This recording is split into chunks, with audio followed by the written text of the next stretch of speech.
সকলকে নমস্কার। আজকে একটা বিশেষ কারণে এই সাংবাদিক সম্মেলনটা করতে বাধ্য হয়েছি। আপনাদের পক্ষে সকাল 10টায় আসা মুশকিল সাংবাদিকদের, তবু আপনারা এসছেন, আপনাদের সবাইকে আমি ধন্যবাদ জানাচ্ছি। কারণটা হলো এই নির্বাচন, তাও লোকসভা নির্বাচন, অর্থাৎ আমাদের দেশের সর্বোচ্চ সাংবিধানিক প্রতিষ্ঠান বা আইনসভা নির্বাচন। সেই নির্বাচনে প্রতিদ্বন্দ্বী দলগুলোর মধ্যে উচ্চ রাজনৈতিক বিতর্ক হবে, কর্মসূচির ব্যাখ্যা হবে এবং দলগুলোর মধ্যে তাদের অতীতের কার্যকলাপ সম্পর্কে সেখানে প্রতিদ্বন্দ্বী দল তাদের সফলতা ব্যর্থতা এগুলি তুলে ধরবেন এবং অবশ্যই এটা হওয়া দরকার সত্য এবং বাস্তবতার উপরে ভিত্তি করে। কোনো অসত্য, মন গড়া এবং যে ব্যক্তি বা যে দল তারা এই জাতীয় সাংবাদিক সম্মেলন বা বক্তব্য রাখেন, সেই ক্ষেত্রেতে সেরকমই যাদের এই রাজনৈতিক, অর্থনৈতিক বা বিভিন্ন ক্ষেত্রেতে সে অভিজ্ঞতা আছে এবং একজন ব্যক্তি হিসাবে বা দল হিসাবেও সেরকম শালীনতা, সেরকম যে মার্জিত, তার সাথে গরিমা, এগুলি রাজনীতিতে থাকতে হয়। এই জন্যই এটাকে রাজনীতি বলা হয়। কিন্তু দুর্ভাগ্যের সাথে দেখা যাচ্ছে আমাদের দেশে এবং রাজ্যে বর্তমান শাসক দল ভারতীয় জনতা পার্টি, তাদের অভিধানে এই গরিমা, সততা, শালীনতা এগুলি বোধহয় তারা সব বিসর্জন দিতে চাইছেন। নির্বাচন মানে হলো যে কোনোভাবেই ভোট হরণ করা, যে কোনোভাবেই জনগণকে বিভ্রান্ত করে ভোট নেওয়ার কৌশল তৈরি করে ভোটে যাতা, এটাই তাদের রাজনৈতিক সংস্কৃতি। যেমন আমাদের মাননীয় প্রধানমন্ত্রী বলছেন প্রতি 2 দিনে দেশে একটা এইমস তৈরি হচ্ছে, 3 দিনে IIM তৈরি হচ্ছে, 4 দিনে IIT তৈরি হচ্ছে। এইভাবেই তিনি খুব কদাচিৎ সাংবাদিক সম্মেলন করেনি না, কোনো যে পছন্দের সংবাদদাতার কাছে বা এরকম সেলিব্রিটির সামনে তিনি রাখেন, যেগুলো যে পত্রপত্রিকায়, সোশ্যাল মিডিয়াতে এসছে। সেই দলেরই একজন কর্তা বা এই রাজ্যের শীর্ষ নেতা আবার এই লোকসভা কেন্দ্রে তাকে তার 4 বছরের মুখ্যমন্ত্রীত্বের কালে আনসেরিমনিয়াসলি কোনো ধরনের আগাম যে সতর্কবাণী বা জনগণের সামনে সেরকম কোনো ধরনের কারণ তুলে না ধরি। আমি কারণ তুলে ধরার কথাটা বলছি কারণেই, কেননা দলের কোনো বড় পদ থেকে সরিয়ে দেওয়া এটা দলের আভ্যন্তরীণ ব্যাপার, কেউ জিজ্ঞেস করে না। কিন্তু কেউ যদি মুখ্যমন্ত্রীত্বের পদ আসীন হন, অলঙ্কৃত করেন, মন্ত্রীর পদ অলঙ্কৃত করেন, সাংসদের পদ অলঙ্কৃত করেন, এটা পাবলিক পোস্ট, সাংবিধানিক একটা আসন, সেখান থেকে কাউকে হটিয়ে দেওয়া এটা যে কোনো দলেরই রাজনৈতিক কর্তব্য, নৈতিকতা। এরকম একজন ব্যক্তি তিনি এখন এই পশ্চিম ত্রিপুরা লোকসভা আসনের প্রার্থী। তিনি গতকাল একটা সাংবাদিক সম্মেলন করেছেন, বা তার একদিন দুদিন আগে থেকেই তার কিছু বক্তব্য আপনাদের মাধ্যমে পত্রপত্রিকাতে আসছে। কি বলছেন? সিপিআইএম একটা দেশদ্রোহী দল, তাদের এই দেশে থাকার কোনো নৈতিকতাই নেই। সিপিআইএম একটা ইলেকশন ম্যানিফেস্টো, নির্বাচনী ইস্তেহার প্রকাশ করেছে। তিনি কালকে আমাদের যে ইস্তেহার, 44 পাতার ইস্তেহার ইংরাজিতে, তিনি এটা নেড়ে নেড়ে বলছেন কি করে একটা দল এই ইস্তেহার প্রকাশ করতে পারে, তাদের তো রাজনৈতিক দলের স্বীকৃতি বাতিল করে দেওয়া উচিত। এবং এই ইস্তেহারে নাকি যে দেশের কথা, দেশের জনগণের কথা, এগুলি কিছু লেখা নেই, শুধু পাকিস্তান এবং চীনের কথা লেখা আছে।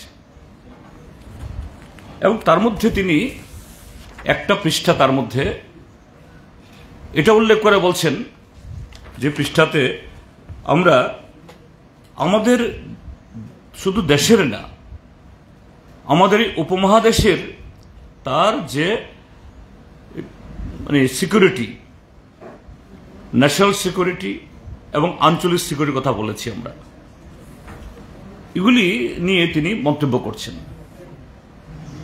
কি মন্তব্য করছেন? যে সিপিআইএম একতরফা আমাদের দেশের সমস্ত পারমাণবিক শক্তি ধ্বংস করে দিতে চায়। সিপিআইএম যে আমাদের দেশে মিলিটারি ব্যবস্থা উঠিয়ে দিতে চায়। সিপিআইএম এই দেশের জনগণের নিরাপত্তার চাইতে পাকিস্তান এবং জনগণের এই চীনের নিরাপত্তা সম্পর্কে বেশি বেশি করে তাদের ইস্তেহার লেখা আছে। আমি আপনাদেরকে কপি দিয়েছি, এবং এই কপি শুধু আপনাদের কাছে না, এটা আমাদের এই আজ থেকে দিন 10 আগে আমাদের জেনারেল সেক্রেটারি এবং আরও 3 জন পলিট ব্যুরো মেম্বার দিল্লিতে সাংবাদিক সম্মেলন করে প্রকাশ করেছেন, ইন্টারনেটে, পত্রপত্রিকাতে, সর্বত্র এটা পাবলিক ডোমেইনে আছে। এবং আমাদের এই ইস্তেহার ইতিমধ্যেই দেশের যে শুধু রাজনৈতিক দল যারা তারা করেন না, এই দেশের যারা অর্থনীতিবিদ, এই দেশের এই সামাজিক প্রতিরক্ষা এসব নিয়ে যারা কথাবার্তা বলেন, ইতিমধ্যেই আমাদের এই ইস্তেহার সম্পর্কে ভূয়সী প্রশংসা করেছেন। আমরা সিপিআইএম দল শুধু ভোট গ্রহণ করার লক্ষ্যে কিভাবে লোককে হিপনোটাইজ করতে হবে, আমাদের কোনো দলিলে বা কোনো ইস্তেহারে এইভাবে আমরা করি না। আমরা সামগ্রিকভাবে দেশের অর্থনীতি এবং সেই অর্থনীতির তার বিভিন্ন দিক, আর আমাদের দেশের যে নিরাপত্তা ব্যবস্থা, শিক্ষা ব্যবস্থা, সবটা মিলিয়েই আমাদের বক্তব্যিক অবস্থান আমরা করি যে আমরা ভারতের কমিউনিস্ট পার্টি মার্ক্সবাদী, আমরা তো মানে নিজেরা সরকার করব এরকম অবস্থার মধ্যে আমরা নই। আমরা চাই একটা ধর্মনিরপেক্ষ এবং বিকল্প, আজকের বিজেপির বিরোধী বা তার বিকল্প একটা সরকার, এবং সেই সরকারকে তার বাইরে থেকে সমর্থন করার মধ্য দিয়ে আমরা শিক্ষা সম্পর্কে, অর্থনীতি সম্পর্কে, স্বাস্থ্য সম্পর্কে, দেশের নিরাপত্তা সম্পর্কে কিভাবে আমরা তাকে বাধ্য করাবো বা তাকে চাপ দেব বা সহযোগিতা করব, আমরা সেভাবেই আমরা বলি। এবং তার উদাহরণ আছে ভুরি ভুরি। এই রাজ্যে যখন এই ইউপিএ সরকার হয়েছিল ডক্টর মনমোহন সিং নেতৃত্বে, আমরা বাইরে ছিলাম, 62 জন এমপি থাকার পরও আমরা মন্ত্রিসভায় যোগদান করিনি। কিন্তু যে কমন মিনিমাম প্রোগ্রাম রচনা করার মধ্য দিয়ে দেশের স্বাধীনতার পর সর্বপ্রথম যুগান্তকারী কয়েকটি আইন প্রণীত হয়েছে। এখনো সেই আইন আছে। মোদী সরকার নানাভাবে চেষ্টা করছে সেই আইনকে ভাঙার জন্য, ক্ষতবিক্ষত করার জন্য, এখনো পারেনি। সেগুলা কি? 100 দিনের কাজের গ্যারান্টি, রাইট টু ইনফরমেশন। আপনারা যারা এই মিডিয়া জগতে আছেন, আপনাদের সবচেয়ে বড় হাতিয়ার, কিন্তু সেই হাতিয়ারটাকে ভোতা করে দিচ্ছে ফরেস্ট রাইট অ্যাক্ট। বামপন্থীরা যদি সেদিন বাইরের থেকে সমর্থন না করত বা বামপন্থীদের উপর নির্ভরশীল না হতো, এই আইনগুলি হতো না। এবং 2004 থেকে 2009 সাল অবধি প্রথম ইউপিএ সরকার, সেই সময়তেই এই যে 2008 সালের বিশ্বমন্দা হয়েছিল, আমেরিকা ইউরোপ ধসে গিয়েছিল, কিন্তু ভারত তার অবশ্যই অবস্থার মধ্যেও ইউরোপ এবং আমেরিকা থেকে আমাদের অর্থনীতি আরো দুর্বল হওয়া সত্ত্বেও আমাদের দেশে সরাসরি তার আঁচ লাগেনি, আঁচ লাগতে পারেনি। কেন? কারণ বামপন্থীরা, ডক্টর মনমোহন সিং সরকার, তাকে আমাদের দেশের রাষ্ট্রায়ত্ত ব্যাংক বা রাষ্ট্রায়ত্ত এই যে বিমা, এগুলাকে বেসরকারি করতে আমরা দিইনি। ভারত বেঁচে গেছে বামপন্থীদের জন্য। কিন্তু বিপ্লব কুমার দেব বলছেন বিজেপি দলে শিক্ষিত লোক নিয়ে কথা বলছি না, বিপ্লব দেব অশিক্ষিত, এই কথাও বলবো না। নিশ্চয়ই বিএ পাস সার্টিফিকেট, এফিডেভিটে জমা দিয়েছেন। কিন্তু একটা মুখ্যমন্ত্রীর পদে আসীন ছিলেন 4টা বছর, এখন রাজ্যসভার সদস্য। এই জাতীয় যে মূর্খের মতো কথা বলে কি করে? আসল কথাটা হলো, ভারতীয় জনতা পার্টিকে পরিচালনা করে আরএসএস। এই আরএসএস এর কাছে যারা দীক্ষিত হয়, এদের কাছে শুধু হিংসা ছাড়া সংকীর্ণ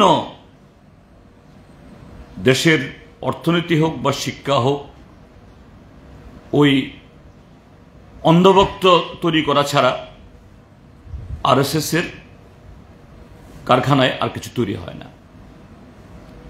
তাদের প্রধানমন্ত্রী যেমন নরেন্দ্র মোদী বলেন 2 দিনে একটা এইমস তৈরি হচ্ছে, 3 দিনে একটা আইএম তৈরি হচ্ছে, 4 দিনে একটা আইআইটি তৈরি হচ্ছে। তো এরকম ভাবেই এই বিজেপি দলে এমএ পাস, বিএ পাস ছেলে মেয়ে নেই, কথা বলছি না, কিন্তু সব এই হোয়াটসঅ্যাপ ইউনিভার্সিটিতে তারা সে তথ্য নিয়েই এগুলি তারা বক্তৃতা করেন। বিপ্লব দেবও সেই হোয়াটসঅ্যাপ ইউনিভার্সিটির এক যোগ্য একজন সেভাবেই মুখ্যমন্ত্রী হয়েছেন। এবং তিনি আবার 4.5 বছর আরো মেয়াদ থাকা সত্ত্বেও তাকে আবার লোকসভাতে আনার চেষ্টা করা হচ্ছে। আমি এই জায়গাতে বিপ্লব দাকে বলবো,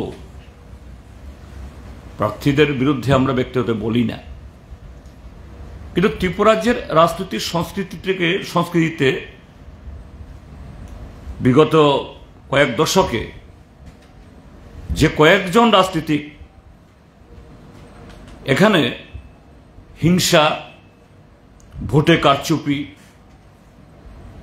এবং বিভাজনের রাজনীতি এনেছেন, এর আগে সন্তোষ মোহন দেবের তার কৃতিত্ব ছিল, যার নাম পড়েছিল সন্ত্রাস মোহন দেব নামে। আর তার প্রায় আরো 35-40 বছর বাদে এই বিপ্লব দেব সেখানে তার নতুন সংস্করণ, এই রাজ্যে বাইক বাহিনী, হেলমেট বাহিনী, বিরোধী দলের অফিস কাছারি ভেঙে দেওয়া। এবং এই কদিন আগেও একটা জনসভায় দেখছিলাম, তিনি বক্তৃতা করছেন, যে গর্ব করে বলছেন, আমি বিরোধী দলের 900 পার্টি অফিস ভেঙে দিয়েছি। আপনাদের চ্যানেলগুলোতে দেখেছি। এইভাবেই নাকি ত্রিপুরাজ্যের মধ্যে যে অবৈধ রাজনৈতিক ব্যবস্থা হতো, আর তিনি এসে তার সংস্কার করেছিল। আমি দেখাবো আপনাদেরকে। এই বিপ্লব দেব একদিকে যখন বিরোধী দলের পার্টি অফিসগুলো ভেঙেছে, সারা ত্রিপুরাজ্যে বিজেপির অসংখ্য অফিস এরকম করে এখন মাথা তুলে দাঁড়িয়ে আছে, এগুলা থেকে নির্বাচনী কাজকর্ম চালাচ্ছে। এগুলার উপরে আমি মাননীয় আদালতে, হাইকোর্টে একটা রিট পিটিশন করেছিলাম, এই এফিডেভিট জমা দিয়েছিলাম। এই এফিডেভিট বলে সেখানে এফিডেভিটের এই রিটটা হয়েছে হলো আদালতের তরফ থেকে ইয়েতে, ওই রিটের নাম্বারটা হলো WP(C PIL 21/2019 in the high court of Tripura Agartala. অর্থাৎ হাইকোর্টের একটা এরকমই একটা PIL হয়েছিল। এই PIL ইয়েতে আমি CPIM দলের তরফ থেকে একটা তথ্য জমা দিয়েছিল এফিডেভিট করে, যে সারা ত্রিপুরা রাজ্যে ধর্মনগর থেকে সাবরুম অবধি অসংখ্য বিজেপির অফিস এবং তার শাখা সংগঠনগুলো, BMS, তারপরে বিবেকানন্দ, কি জানি বিচার মঞ্চ ইত্যাদি ইত্যাদি, যদি CPIM এবং অন্যান্য দল যারা 40-50 বছর আগে, কংগ্রেস দলও আছে, যেহেতু ত্রিপুরাজ্যের মধ্যে 60% জমি ফরেস্ট এরিয়াতে, তো সেরকম ভাবে ত্রিপুরাজ্যে শুধু পার্টি অফিস না, বাজার, হাসপাতাল, অফিস, স্কুল ইত্যাদি বিভিন্ন প্রতিষ্ঠান গড়ে উঠেছে। সেগুলো যদি বেআইনি হয়, সরকার বিরোধী দলের অফিস দেখে দেখে ভেঙে দিয়েছে, তাহলে বর্তমান শাসক দল তাদের অফিস থাকতে পারে কি করে? আমার সেই এফিডেভিটের পর মাননীয় আদালত সরকার পক্ষকে নির্দেশ দিয়েছে যে সরকার পক্ষও এরকম এই মুহূর্তে কটা অফিস এরকম খাস জায়গা দাঁড়িয়ে আছে। নাম বললে অনেক সময় লাগবে, আপনারা অন্য ওখানে যাবেন, দেখুন এত বড় একটা তালিকা আসছে। বিভিন্ন ডিএমরা আদালতে জমা দিয়েছে, এটা আদালত থেকে কপি এনেছি আমি। সংখ্যা অসংখ্য, এটা নাই কোনো তো এই 4 থেকে 500 সংখ্যা হবে, এবং সবগুলি হলো বিজেপির অফিস। কে দিয়েছেন জমা? ডিএমরা। 8 জন ডিএম এর কাছ থেকে আদালতের কাছে দাখিল করেছে, এগুলি সব বিজেপি অফিস। তো এই হলো বিপ্লব কুমার দেব।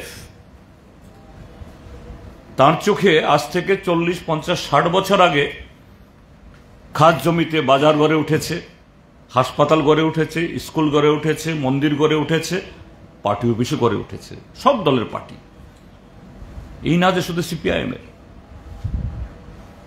কিন্তু শুধু CPIM এবং বিরোধী দলের পার্টি অফিস ভেঙে ফেলো, বুলডোজার দিয়ে ভেঙে দেওয়া হলো, আর তার আমলেই করে রয়েছে এই বিপ্লব কুমার দেব। ত্রিপুরাজ্যের রাজনীতিতে এরকম একজন, কি বলে, চেতনার দিক থেকে যে একটা এই সর্বভারতীয় রাজনৈতিক দল, 44 পৃষ্ঠায় আমাদের এই ইস্তেহার, তার ইংরাজিতে একটা শব্দ বুঝেছেন কিনা আমি জানি না, BA পাস হতে পারে, কিন্তু জ্ঞানের পরিধি যে কি এটা তিনি প্রমাণ করে দিয়েছেন এই যে কত কদিনের ইয়েতে। আমি এই জন্য বারবার বলছিলাম যে কেন 4 বছরের মাথাতে বিপ্লব কুমার দেবকে মুখ্যমন্ত্রী পদ থেকে হটানো হয়েছিল। এটা ত্রিপুরাজ্যের ভোটারদের সামনে তুলে ধরা হোক, কেননা তিনি শুধু দলের পদাধিকারী ছিলেন না, এটা হলো আমাদের কোনো বক্তব্য না, তিনি মুখ্যমন্ত্রী পদে ছিলেন। তার অপরাধটা কি ছিল? বিজেপি তার মধ্যে অনৈতিকতা কি দেখেছিল? তিনি বড় বড় কথা বলছেন এইভাবে। তো এটাই হলো আমার মূল বক্তব্য, যে হোয়াটসঅ্যাপ ইউনিভার্সিটির এই সমস্ত এই থেকে তথ্য নিয়ে যারা বলছেন ত্রিপুরাজ্যের মানুষ তাদেরকে প্রত্যাখ্যান করবেন। এইভাবে কমিউনিস্ট পার্টির অফ ইন্ডিয়া মার্কসিস্ট, যার স্বাধীনতার সংগ্রামে এবং স্বাধীনতার পর দেশের সার্বভৌমত্ব ঐক্য সংহতি রক্ষায় যাদের বিশাল ভূমিকা, কত অবদান, কত হাজার মানুষ আমরা রক্ত দিয়েছি, এ সম্পর্কে এই দামোদর বিনায়ক সাভারকারের শিষ্যদের এইভাবে প্রশ্ন তোলা, আঙুল তোলা, এটা সেই নৈতিকতা তাদের নেই। এটা দুর্ভাগ্যজনক। ত্রিপুরাজ্যের মানুষ তার সেই বক্তব্যকে এইভাবেই প্রত্যাখ্যান করবেন আমি আশা করি।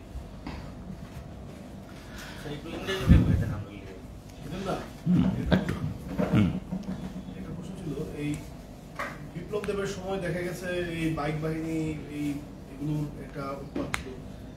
একটা সময় পর উনি মুখ্যমন্ত্রী থেকে সরে গেছেন বা সরিয়ে দেওয়া হয়েছে, এরপরে চিত্র এবং আবার উনি ফিরে এসেছেন, চিত্রটা কেমন কিভাবে দেখছেন? এখানেই বিষয়টা বোঝার বিজেপি দলটা কেমন। বিপ্লব কুমার দেবকে 4 বছরের মাথায় তার আসন থেকে নামিয়ে দিল্লিতে পাঠিয়ে দেওয়ার অন্যতম কারণ হল এই রাজনৈতিক সন্ত্রাস এবং ত্রিপুরাজ্যের মধ্যে যুব সমাজকে একদিকে ড্রাগ, অন্যদিকে এই রাজনৈতিক মাফিয়াতে করার মধ্য দিয়ে এখানকার টোটাল পরিস্থিতি পলিউট করার জন্য। অন্য কারণ তো আছেই, এগুলি আমাদের বলতে রুচি বাদে, আমরাও জানি এগুলি, যাই হোক এগুলি বলছি না এখানে। এবং তার এই ইয়ার ফলে বিজেপি দল এই যে গত 2023-এর বিধানসভা নির্বাচনে তাদের ভোট 11% কমে গেল, এত শত চেষ্টা করার পরও। মথা যদি এই বিশ্বাসঘাতকতা না করত, আজকে বিজেপি দল ত্রিপুরাজ্যের মধ্যে প্রায় হারিয়ে যেত। তো এখান থেকে বিজেপি একটু শিক্ষা নিয়েছে, কিন্তু শিক্ষা নিলেও ভালো শিক্ষা গ্রহণ করে দেশকে ভালো পথে পরিচালনা করার এরকম মানসিকতা বিজেপির মধ্যে নেই। এখন দেখল গত 1 বছরের এই শাসনে বিজেপি দল আরো বেশি জনগণের যে অভিশাপ বা জনগণ থেকে বিচ্ছিন্ন হয়েছে, যেটা আমরা এই ভোটের মুহূর্তেও দেখছি বিভিন্ন জায়গাতে, কোথাও পানীয় জল, কোথাও বিদ্যুৎ, কোথাও রাস্তার জন্য মানুষ রাস্তা রোকো করে। কাজে বিজেপি দল দেখল যে না, ওই রাস্তাতেই ওই বাইক বাহিনী, এদেরকে যদি আবার একটু কাজে না লাগানো যায় তাহলে প্রদ্যোৎ মাণিক্য কিছু তাদের হাত ধরলেও 2টি লোকসভা কেন্দ্রে তাদের যে অনিশ্চয়তা এর থেকে বেরোতে পারছে না। কাজেই সেই চেষ্টায় সেই বাইক বাহিনীদেরকে আবার পুনর্বার ফিরিয়ে আনা যায় কিনা, তার জন্যই তাকে আবার পুনর্বাসন দিয়েছে, কিন্তু এতে কাজ হবে না। বিজেপির থিঙ্ক ট্যাঙ্ক যারা ভেবেছে এতে কিচ্ছু কাজ হবে না। গতকালই যে রোড শো ছিল ইন্ডিয়া ব্লকের, প্রিয়াঙ্কা গান্ধীর উপস্থিতিতে এই আগরতলা শহর প্রত্যক্ষ করেছেন যে মানুষ এই দম বন্ধকর অবস্থা থেকে বেরিয়ে আসতে চায়। গতকালই এই আগরতলা রাজপথ তা প্রত্যক্ষ করেছে। কদিন আগে বিজেপির প্রাক্তন একজন বিধায়ক ওই দল ছেড়ে কংগ্রেসে যোগ দিয়েছেন এবং বলেছেন যে বিপ্লব দেব প্রার্থী, উনি নাকি 10টা ইংরেজি বলতে পারেন না। তো আপনি বলছেন যে এই 44 পাতার ইংরেজি ম্যানিফেস্টো করেছে কিনা, ওনার বিএ পাস সার্টিফিকেট জমা দিয়েছে, এ নিয়ে কি সন্দেহ আছে কিছু? না, আমি সার্টিফিকেট সম্পর্কে আমি সন্দেহ প্রকাশ করছি না। তবে তুমি বললে প্রশ্ন করে বলতে হয়, পূর্ব ত্রিপুরা আসনের প্রার্থীর ইয়ে সম্পর্কে তিনি সন্দেহ তৈরি করেছেন, আমাদের না। আমি সেদিন বলেছি যে 2018 ইংরাজির এফিডেভিটে বলেছে 1992 ইংরেজিতে আমি লরেটো কনভেন্ট থেকে 10th পাশও বলিনি, আমি 10 ক্লাস অবধি পড়েছি। আর 2024-এর এফিডেভিটে বলছে আমি Meghalaya high school leaving certificate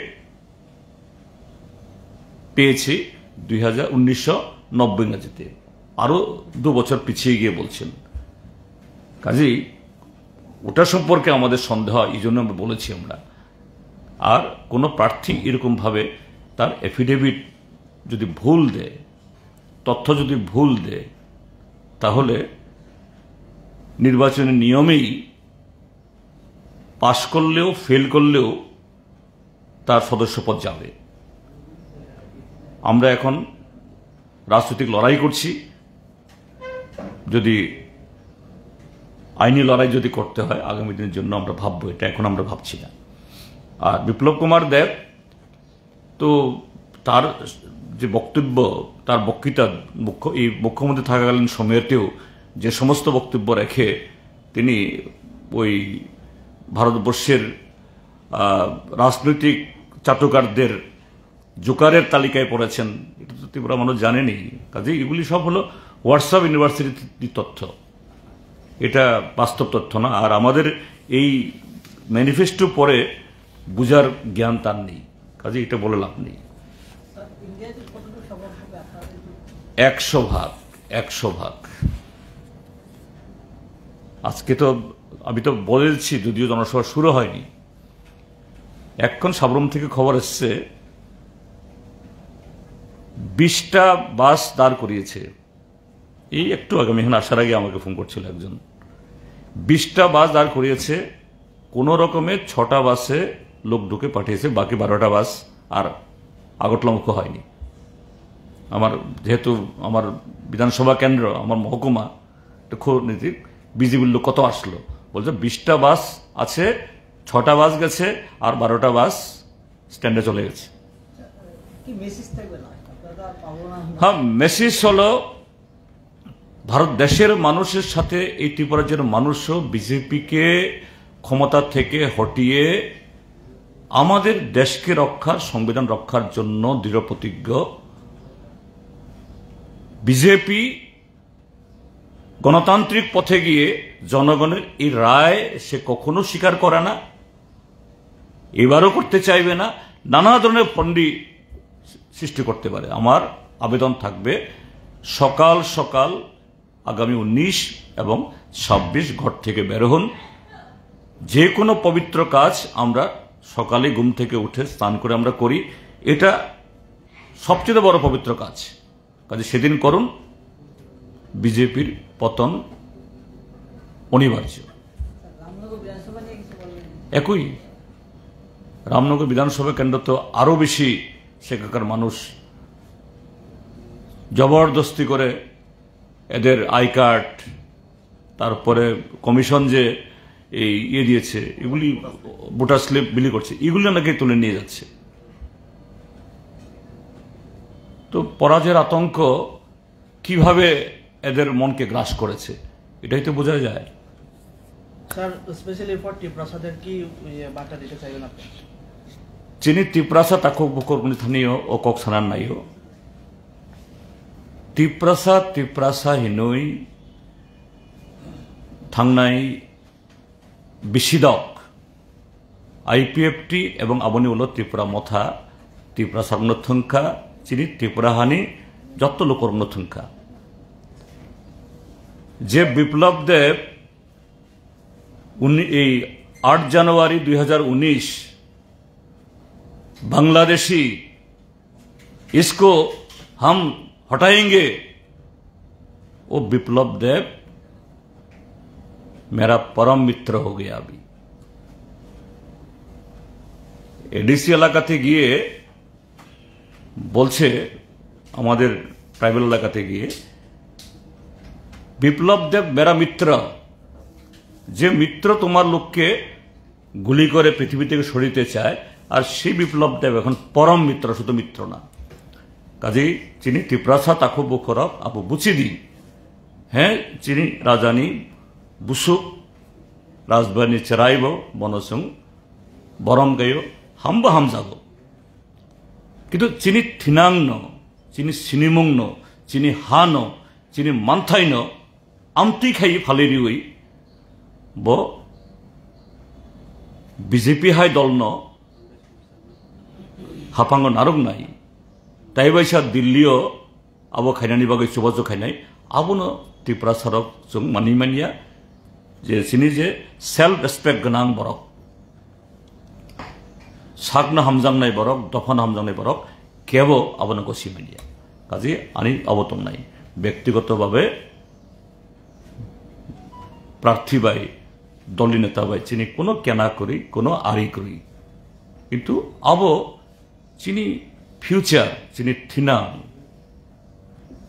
चिनि हानि देशनि आमुनि बागै जों जत्तनो गोख्रों खायमाबो जानाय স্যার আরেকটা বিষয় লাস্ট টাইম যখন প্রধানমন্ত্রী এসেছিলেন আমাদের ত্রিপুরা রাজ্যে তখন তো ত্রিপুরা মথারা কালো পতাকা দিয়ে বিরোধিতা করেছেন এখন মোস্ট ওয়েলকাম কি বলবেন এই বিষয়ে সেটাই তো বলছি ত্রিপুরা মথাই হোক আর ভারতীয় জনতা পার্টি হোক এরা হলো যে এদের চিন্তা ভাবনা কর্মসূচি স্লোগানের মধ্যে সর্বত্র একটা পরস্পর বিরোধিতা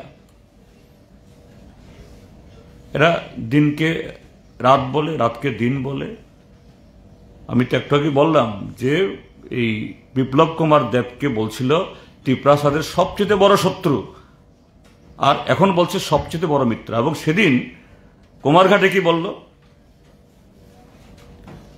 এখানে একটা বছর আগে কি বলছিল এই যে চললামে দাঁড়িয়ে ये मेरा अंतिम राजनीति का मंच होगा हम राजनीति छोड़ देंगे पॉलिटिक्स में कुछ होता नहीं है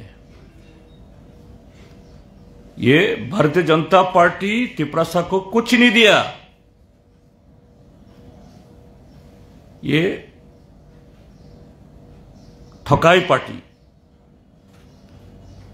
সেদিন কুমারঘাটে শুনলাম आदरणीय गृह मंत्री जी आप हमको बहुत कुछ दिया है 11 मास आगे कुछ नहीं दिया हमको खत्म करने के लिए कोशिश हो रहा है और 11 मास बादे माननीय गृह मंत्री जी आप हमको बहुत कुछ दिया है क्या दिया है बहुत कुछ तो সেই জন্যই বলছি যে আজকে তখন কালো পতাকা এখন আবার দুহাত তুলে প্রশংসা এটা কদিন বাদে তারা নিজেদেরকে অস্বীকার করবে এটাই হয় যারা জনবিচ্ছিন্নতা হলে পরে বা জনবিরোধী মানসিকতায় যারা সব করে শুধু আবেগ নিয়ে রাজনীতি করে তাদের এই পরিণতি হতে বাধ্য এটাই হয়েছিল টিউজেএস এর আইএনপিটির আইপিএফটির এবং শুধু তা নয় যে ওভারগ্রাউন্ড পলিটিক্স না আন্ডারগ্রাউন্ড পলিটিক্স করেও টিএনবি এনএলএফটি টাইগার ফোর্স করে আমাদের বহু ভালো ভালো ছেলেদের মগজ ধুলাই করে এদের জীবন নষ্ট করেছিল এরাও উপলব্ধি করছে আজকে এবং এগুলি একটা সময় সাংঘাতিক খতরনাক ছিল আজকে এগুলি তার দাঁত নখ নেই একটা শক্তি এভাবেই ত্রিপুরা রাজ্যের মানুষের সামনে এদের সম্পর্কে বা এদেরকে আমরা দেখছি এবং তাদের পরিণতিও তাই হবে।